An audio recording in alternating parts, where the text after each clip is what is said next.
You can't drown children while you stare into their gasping faces without being the devil, you know? 3 children died in their pajamas on a Saturday night in Tallahassee. Their homework was still unfinished on the kitchen table. Their mother fought until her last breath to save them. She almost made it to the front door. The trail of blood told the story. The date was November 20th, 2010. The place was Saddle Creek Run, a quiet street where kids played hopscotch and neighbors borrowed cups of sugar. Nobody expected it to become the site of Florida's most haunting family massacre. Nobody imagined that the killer was someone who once tucked those children into bed. The story of Brandi Peters and her children would shake a community to its core. It would take 9 years to bring their killer to justice, and it would reveal how the most dangerous monsters aren't strangers in the shadows. They're the ones who bring you flowers and make you promises.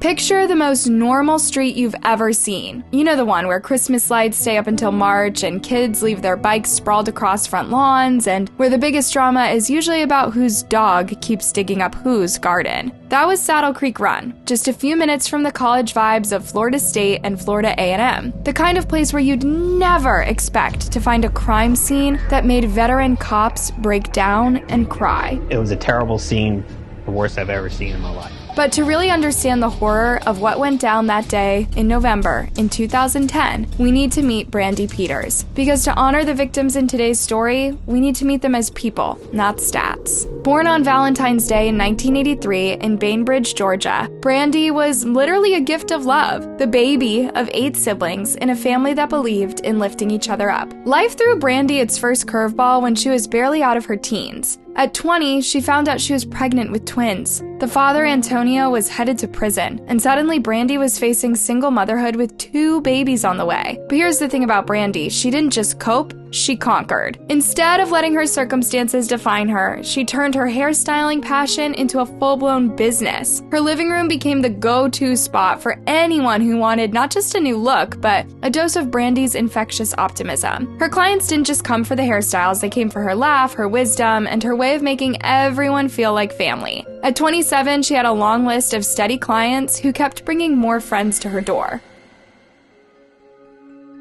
When the twins arrived, Tamama and Tanaya, it was like a double sunshine had burst into Brandy's world. Even working crazy hours to support them, she never missed a school event or a bedtime story. Her cousin Janet Howard tells us, those girls were Brandy's mini-me's. They had her sass, her smile, and this way of looking at you like they could see straight into your soul. Then, Henry Segura walked into the picture, and at first, it seemed like fate had finally cut Brandy a break. A skilled welder with steady work and charm for days, Henry showed up with flowers, surprise visits, and all of the right words. Some of you who are wiser might recognize this as love bombing, a manipulative tactic toxic or narcissistic people use to subdue their new romantic partner. But in the right context, all of us can fall victim to flattery and big promises. Sadly, Brandy was a kind soul through and through. She trusted Henry with all of her heart and never questioned his intentions. She let him in and even started a family with him. When their son Javante was born in 2007, it felt like the final piece of Brandy's dream had clicked into place. But here's where this story takes its first dark turn. Henry wasn't just living a double life, he was building an entire alternate reality. He was already married to a woman named Malika Segura, and they had 2 sons together. As his child support debt to Brandy hit $20,000, the mask started slipping. The state of Florida wasn't playing around anymore. They were about to start snatching money straight from Henry's paychecks. And that's when the man who once brought Brandy flowers started plotting something so evil, it would shake an entire community to its core.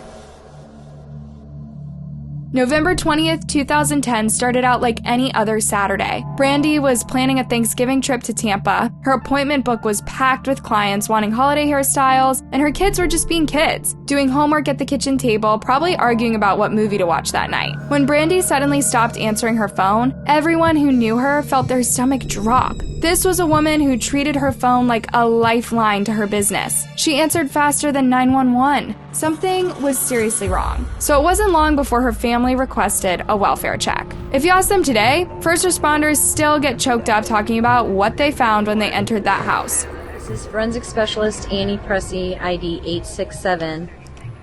It is Saturday, November 20th at 2:45 p.m.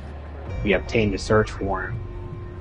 We entered. The blood evidence told a story that still haunts investigators. Brandy had fought like a warrior queen, leaving a trail that showed she'd almost made it to the front door. But her attacker, someone she knew, someone she'd trusted, dragged her back inside. She kept fighting even after being shot multiple times, even after being beaten with enough force to cave in her skull. Brandi Peters was shot several times in various parts of the home, starting in her bedroom. She was able to escape the bedroom, get into the foyer and out the front door, dragged back into the home, and was beaten to death. She fought because she knew her babies needed her. She died terrified and desperate, knowing what would happen to them minutes later. What they found in the bathroom broke hardened detectives into pieces. The children, Tamama, Tania, and little Javante, had been stacked in a filled bathtub. They were stacked on top of one another, and the tub was full of water. It was a terrible scene, the worst I've ever seen in my life. The forensics revealed a nightmare. The older kids had defensive wounds, proving they'd tried to protect each other until their last breath. Their school backpacks still sat by the door, homework half finished on the kitchen table. In the home, there was the books of the girls that was there in the crime scene in the middle of the living room. They were doing their homework when they got murdered. Math problems that would never be completed, dreams and goals that would never be achieved.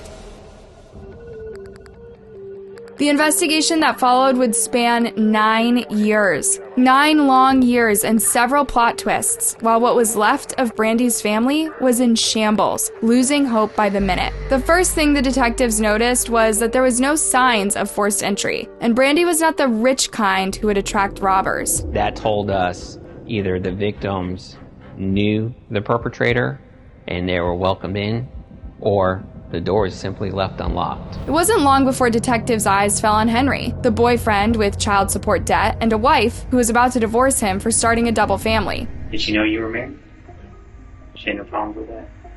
What about your wife, Malika? Did she know about it? Eventually. Okay, eventually. Yeah, so Brandy didn't know either until she found out. And when Malika found out, she wanted Henry out of her life. With a divorce looming over his head and $20,000 in child support debt, the detectives were right to interrogate this guy. Javante, is he your son? Okay. How old is Javante? 3. And I'm sorry to tell you, but he has passed away. At first, Henry seemed like he had an alright alibi. His phone showed that he was at home during the murders, and his wife backed up his story. But here's the thing about killers. They watch the same crime shows we do. Leaving your phone at home to create an alibi? That's criminal behavior 101. Then there was the fact that his son had just been unalived, yet he was laughing throughout the whole interview. Then came the wild card, James Carlos Santos, a convicted drug dealer doing time, who claimed Brandy had been running drugs for his cartel. According to Santos, Brandy had skimmed $100,000 worth of white powder, so he ordered a hit on her family. But when prosecutors asked him basic questions about Brandy's appearance, dude couldn't even describe her. You don't remember what she looked like, they asked? His response, not at all. Like, seriously? You're claiming someone worked for your cartel for years and you can't even say if she was tall or short? Oh, yeah. He also wrote letters to her as if they were married and had taken responsibility for a dozen other crimes he hadn't committed. He was a pathological liar. James Carlos Santos was evaluated by a psychiatrist, and during that evaluation, it was shown that Mr. Santos is delusional, the pathological liar, and simply cannot be trusted. Meanwhile, Henry was getting interrogated again and again, and he was getting antsier each time. It's not hard-hitting question. It's just that I just don't see where is it going to get you. This isn't a case that's going to get solved in 2 days, 2 hours, 2 weeks, maybe 2 years. I have to go to everything. I have to know everything about everyone. The real breakthrough came when investigators discovered Henry's secret second phone, the one he conveniently forgot to mention. Its GPS data put him right at Brandy's house the night of the murders. When confronted, Henry's story changed faster than a chameleon in a rainbow factory. Suddenly it was, yeah, I was there, but just for sex. He had wiped every trace of Brandy from his phone right after the murders. Not suspicious at all, right? The prosecutors had his twisted motive clear in their minds. He didn't pay. He was going to get put in jail. So we believe that it was all of those things that caused him to snap. Even if he only killed Brandy, the only way that he would get out of paying this child support was if Javante Segura died. Yeah, this is how disgusting Henry Segura gets.